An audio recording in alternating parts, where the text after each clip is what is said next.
ikibazo si uko umuntu ahura n'ibigoye mu rugendo arimo kunyuramo, ahubwo ikibazo ni ukutamenya ko ufite umurengezi.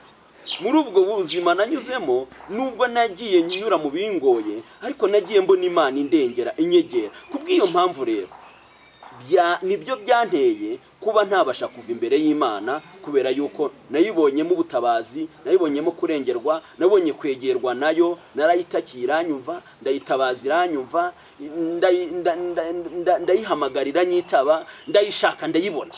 Aho rero nibyo bintu byankomeje no muri urugendo, no muri iyi minsi turimo kunyuramo. Ibi bintu byarankomeje kuva ku Mana kuri nge biragoye cyane. Urutare ni Kristo. Niwubaka kuri Kristo uzakomera, ariko niwubaka ku musenyi, icyo gihe ibyo wubatse ku musenyi bizasenyuka. Abo bantu rero nabagereranya, abubaka ubutumwa bwabo ku bantu nabagereranya n'abantu n'umuntu wubatse inzu ku musenyi. Ariko wubatse kuri Kristo iwe namugereranya n'umuntu wubatse inzu yiwe ku rutare. Ni ukuvanga impamvu ubona rimwe na rimwe umuntu ubona agenda yumva ko uyu munsi dufite abantu bagiye bagaragara nk'imana z'abandi, ukabona umuntu akurikiye umuntu nta bundi buzima, nta yindi mitekerereze afite yo kuba hari ubundi buryo ashobora kubaho, akumva ko agomba kubaho ari kumwe na runaka mu bintu byo gusenga, atabonetse sinasenga, atari kumwe sinasenga. Ariko ikintu nshaka kubabwira, igihe kirageze noneho ngo wiga uburyo ugomba gusenga utari kumwe na runaka, kandi bishoboke. Urakoze cyane. Yes, bakunzi ba Gitangaza NTV, amahoro y'Imana abane namwe. Mwumve ko tubasuhuje tubikuye ku mutima, tutabakunda ndago twaza ahangaha. Umuntu ugiye kuyobora ikiganiro ni ngibisanzwe ni Theogene. Uyu munsi rero twagize umugisha, turi hamwe n'umukozi w'Imana. Tutabatindiye tumuhaye ikaze hano kuri Gitangaza NTV, atangire atubwira amazina ye. Murakoze. Nitwa Nyeshyaka Alphonse, banzi ku izina rya Munezero cyane, bitewe nuko nkunda kunezerwa cyane, ariko nkanezererwa Imana. Sawa, urakoze cyane rero Munezero. Tugiye gutangira ikiganiro cyacu ng'abantu bihaye Imana, tugomba kugira ngo dutangire dusenga, dushira imbere y'Imana. Mana, turagushimiye mu izina rya Yesu Kristo, Imana isumba byose yari mu ijuru n'isi. Tukuzamuriye ibiganza kuko niwe waturinze kugeza amagingo aya ngaya. Ishimwe n'iribi ryawe. Tugitangira kuvuga ubutumwa, turakuyambaje Mwuka Wera abari utuyobora, kandi abari udufasha muri biravugirwa hano byo byose. Abari we Mwuka Wera uri kutuvugisha, habeho ububasha bwawe n'imbaraga zawe n'ubutsinzi bwawe. Ngaho ijambo ngwino ryiyoborere, n'abari twabwa bari wowe, mu izina rya Yesu Kristo soje twizeye. Amen. Sawa, urakoze cyane Munezero. Sawa rero Munezero, rero dutangiye ikiganiro cyacu, turakubona urishimye cyane kuba waza ahangaha. Abantu rero badukurikiye turukubabwira ngo iki kiganiro cyose bagitangire bagiherekeze uko cyakabaye cyose, baraza kugirirwa neza n'Imana. Rero Munezero, ndabona urishimye cyane kugira ngo izina Munezero, ndi kubona umunezero uragutaha, ukabona uri umunezero. Bura ukimara gusanga wariswe Munezero, wabyakiye ute? Izina Munezero ni izina rinshimisha cyane, kuko kenshi ntago nkunda kubabara mu buzima bwanjye, nkunda kubaho nezerewe. Niyo hagize n'ibimbaho kenshi bihita bishira, nkagumana umunezero wanjye. Yego. Uyu Munezero ndi kubona burya wasizwe n'amavuta n'Imana, kuko abantu benshi ndaga ariko bitwa wa Munezero bahora bishimye, ariko weho buriya ndishimye cyane kubara nzanze ugize ute unezerewe. Izina burya hari abantu bavuze ngo izina ni ryo muntu. Yego. Rero Munezero, rero ng'abantu badukurikiye hano kuri Gitangaza NTV, twagiye ubungubu turi muri Musanze, niyo twagiye gushaka uyu mukozi w'Imana.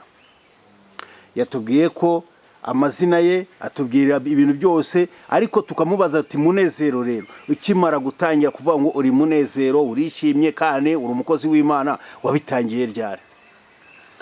Kuba ndi umukozi w'Imana byo navuga ngo ni ibintu gukorera Imana, nabitangiye ndi mutoya, ariko izina Munezero rizana n'ibyo bihe nyine.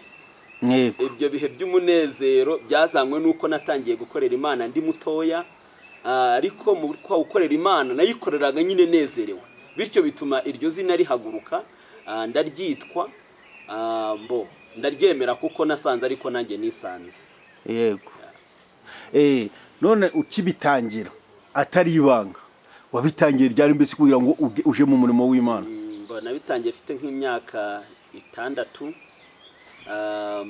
Nkunda gusenga muri Sunday school, ndi umuririmbyi, mva mu buririmbyi ndazamuka mba umuyobozi w'urubyiruko, maze kuba umuyobozi w'urubyiruko ndazamuka ndagenda mbaho nzaniye umudamu, nabanje kuba n'umunyamasengesho nyoboye icyumba cyitwaga mu byahishuwe, ni icyumba natangije inaha Musanze, kirakomera cyane kandi kijya ku rwego rushimishije. Kugeza rero n'aya magingo ngera ku bwarimu, maze kuva ku bwarimu ndazamuka mba pasiteri, ngera aho mba umushumba. Uko mbibona ntabwo rwose rya jambo rivuga ngo hari abanyuze mu idirishya abandi banyura mu muryango, nshima Imana ko itemeye ko nyura mu idirishya, nyura mu muryango. Niyo mpamvu nagiye nzamuka muri ubwo buryo. Urakoze cyane rero. Ngara abantu noneho baje gusenga bamwe bakanyura mu idirishya, abandi bakagira ute bakanyura mu nduza mu madirishya. Buri uranyibukije hari umuntu kwigeze kutubwira ngo imbere y'Imana Imana yahamagaye ubuntu mu buryo butatu, none nawe uranyibukije ngo bamwe baca mu madirishya ngo abandi baca hehe mu muryango. Rero kushimira Imana, none kushimira Imana hari bibi mbese mu rugendo, ibintu bikugora muri uru rugendo, ariko hagati n'Imana icyizere tuba dufite nk'abantu basenga nuko tuba tuzi ko Imana turi bugufi mu byo twanyuramo byose kiraza kubidufashamo. Ariko birahari, hari igihe umuntu ahura n'intambara mu itorero, hari igihe umuntu ahura n'imbogamizi mu ivugabutumwa, agahura n'ibimurwanya byinshi cyane. Urumva sosiyete ahantu iri hose ntabwo ushobora kubura uwarwanya ibyo uri gukora. Kenshi na kenshi niyo uri kuvuga ubutumwa muri uyu murimo, harimo ababumva ko yenda kariyeri yawe yenda yazamutse cyangwa ugeze ku rundi rwego runaka, wakumva kuba akiri umuvugabutumwa yenda ugeze kuri pasiteri, wakumva ko nyine bitamushimishije bitanamunejeje. Kandi urebye mwese muba muri gukorera Imana, kandi je no kubahemba mwese yabahemba kimwe. Urakoze cyane rero. Uravuze ati harimo urugendo rukomeye, harimo n'ingorane. Buriya muri urwo rugendo rero buriya hari ibyiza nabyo wigeze guhura nabyo mbese byatuma utava imbere y'Imana? Kuva imbere y'Imana aho biragoye, kuhava biragoye, ndabikubwiza ukuri. Kuko buriya nubwo nagiye mpahurirana n'ibigoye, ariko nabonye kurengerwa n'Imana. Ni ukuvuga ngo ikibazo si uko umuntu ahura n'ibigoye mu rugendo arimo kunyuramo, ahubwo ikibazo ni uko utamenya ko ufite umurengezi.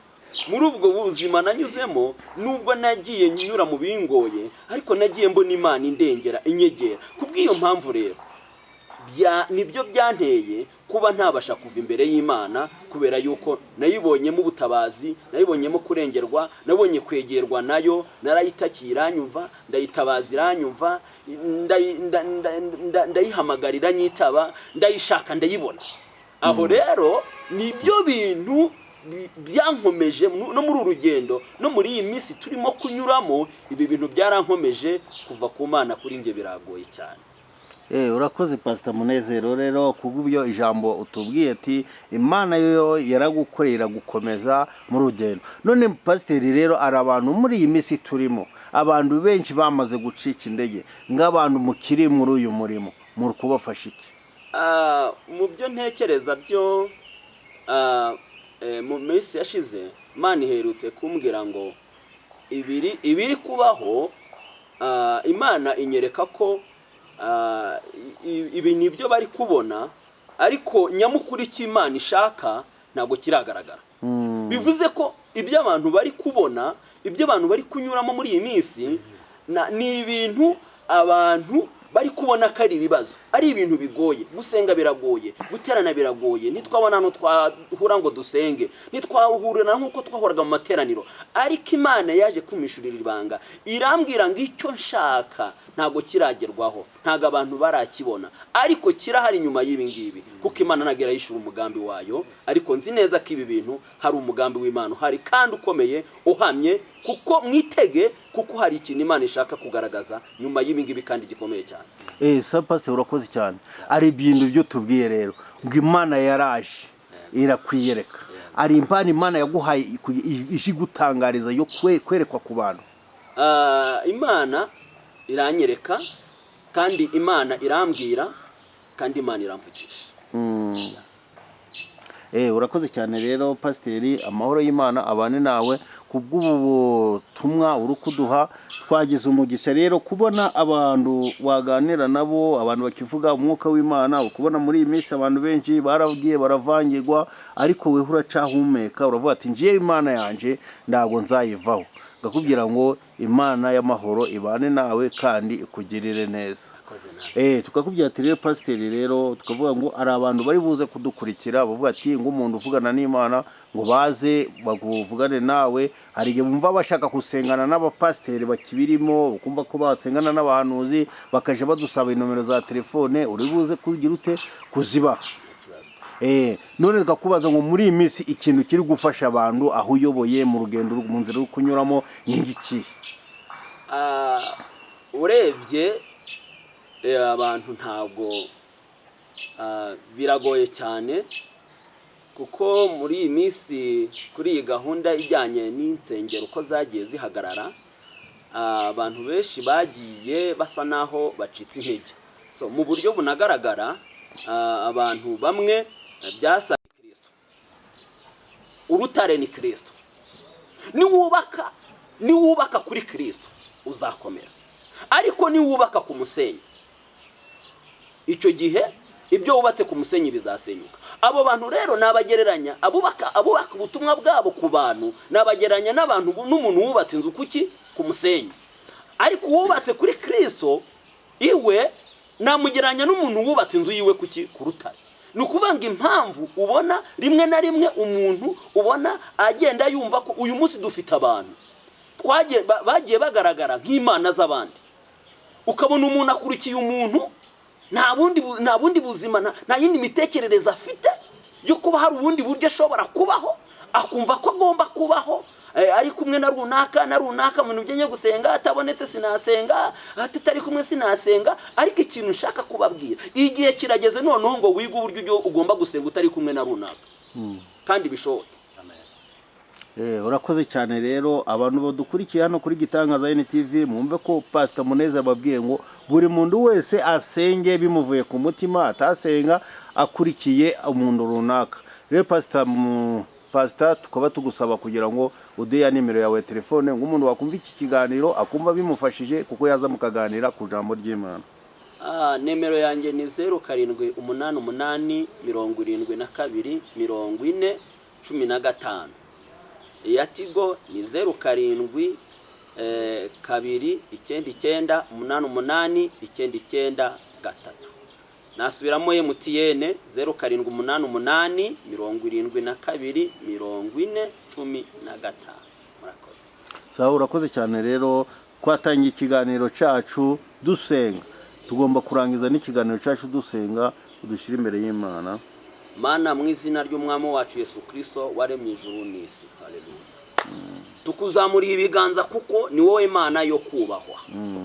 Tukuzamuriye ibiganza ni wowe Mana yo gushima. Tukuzamuriye ibiganza ni wowe Mana yo gupfukamira. Haleluya. Nyemerera amavuta n'imbaraga byongere bigaruke ku bantu bawe. Nyemerera Mwuka Wera yongera akorane n'abantu bawe. Nyemerera ububasha n'imbaraga zawe byongere bigaruke ku bantu, kugira ngo abantu babashe kumenya kuri Imana, basobanukirwe neza kuri Imana. Uwite tuguhaye karibu n'ikaze, ukomeze ubane n'abantu bawe. Erega abantu benshi bakabije muri iyi minsi kwinjira mu bintu bitagufitiye umumaro. Bagarure Kristo, bagarure nk'uko wagaruye ya ntama yagiye ari imwe, urayishaka uyigarura muri 99.